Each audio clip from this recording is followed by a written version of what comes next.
All right, welcome to the wonderful world of scale factor. So up to this point, you've gotten a general idea, and we've looked at a couple simple examples of scale factor using your cookie recipe.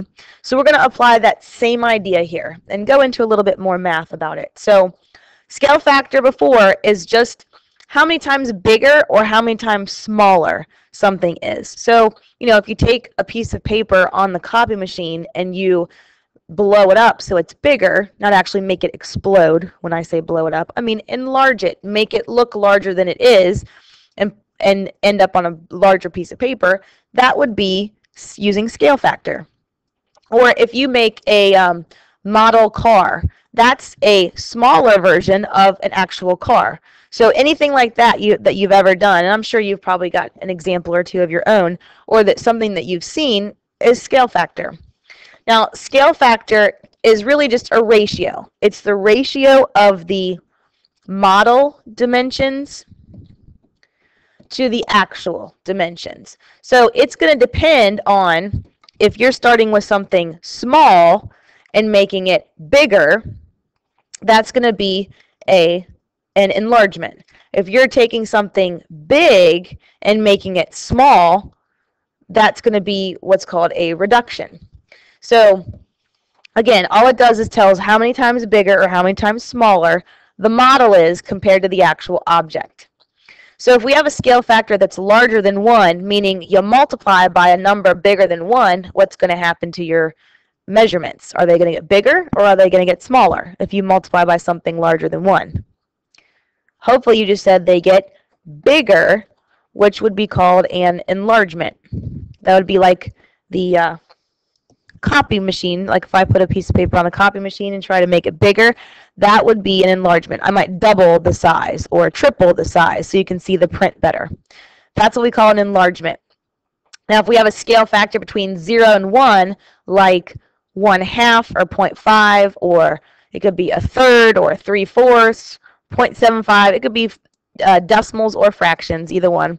It's known as a reduction. Because what happens when you multiply something by 1/2? Does it get bigger or does it get smaller? And hopefully you just said it gets smaller. So any number between 0 and 1 is going to make your dimension smaller.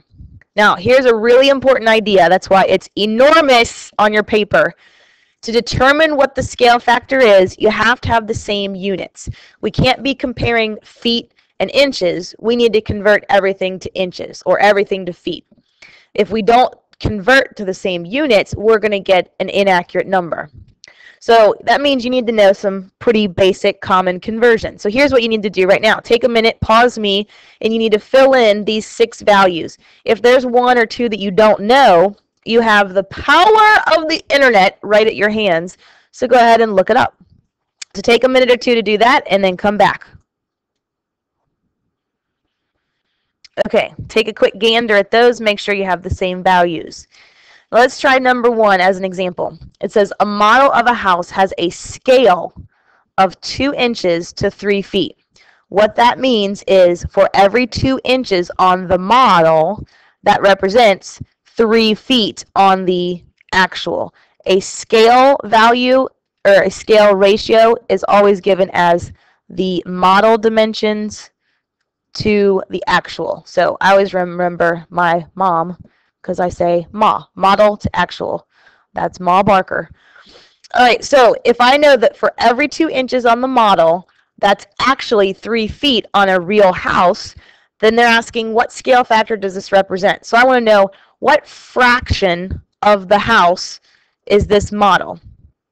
Or how many times bigger or smaller is the model compared to the real house? Well, if I'm making a model of a house, is it going to be something bigger than an actual house or something smaller than an actual house? Hopefully you said smaller.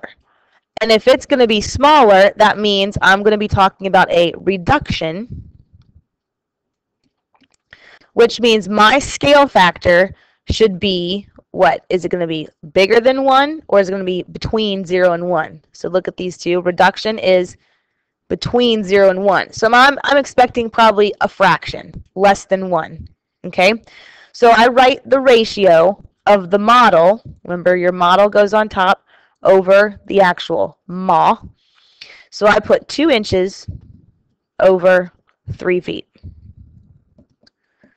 There's my scale written as a ratio, as a fraction. I just took this and rewrote it like a fraction. Now, I can't compare inches and feet because they're 2 totally different units. I mean, they're related, but they're not the same thing. So what I'm going to do is convert to the same units and then simplify. So I'm going to change everything to inches because I think that's easier. So I'm going to put 2 inches on top. That one doesn't need to change. Now I have to think about 3 feet. I know that every foot has 12 inches.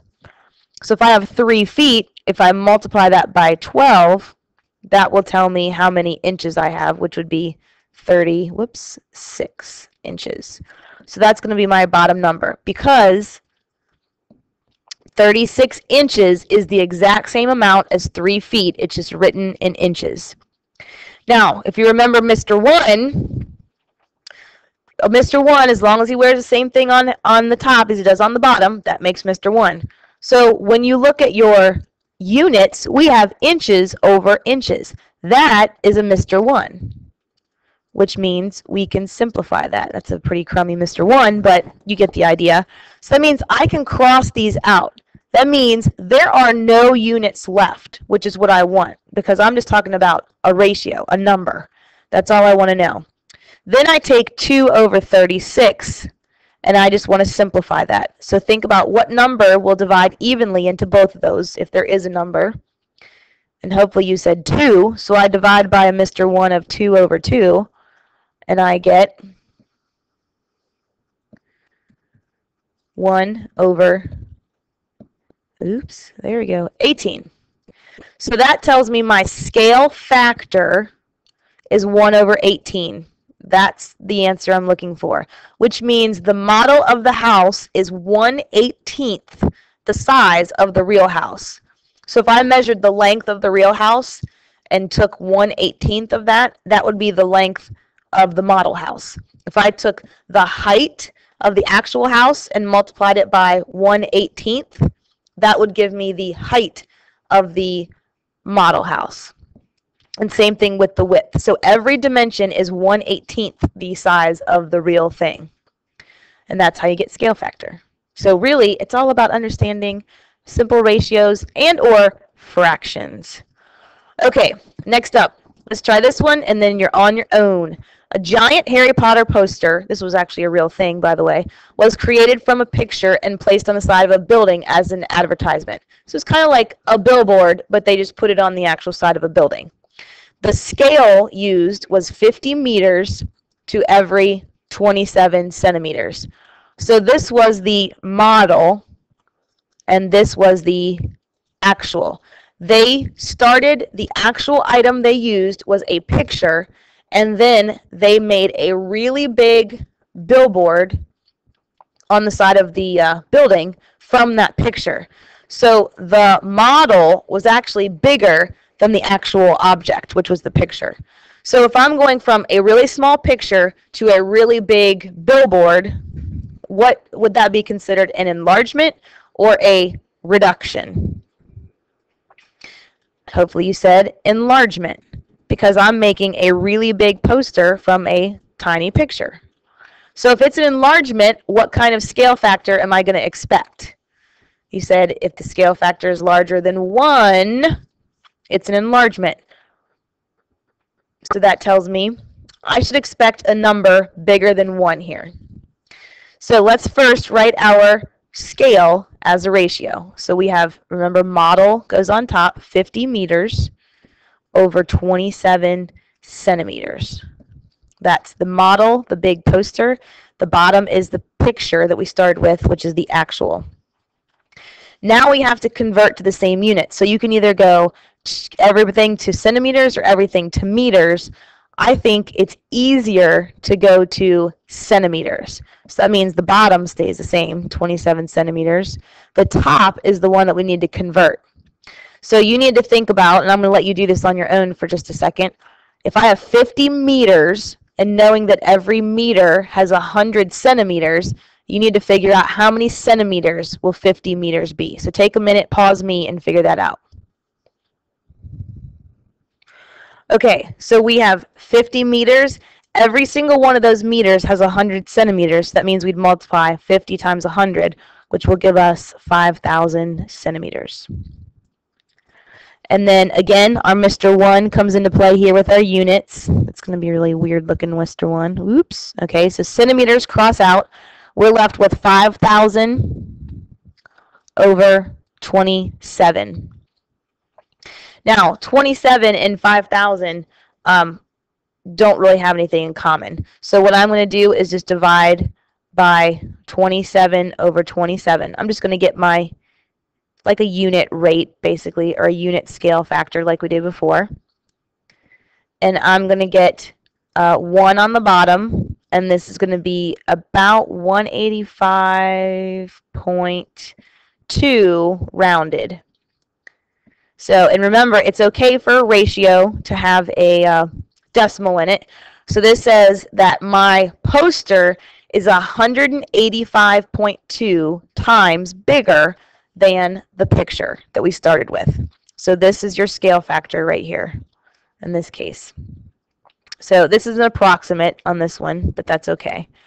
And that, my friends, is all there is to it. So you have a few more problems below.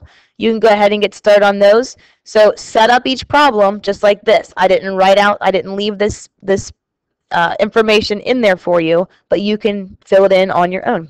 Good luck, and let me know if you have questions. Use those calculators.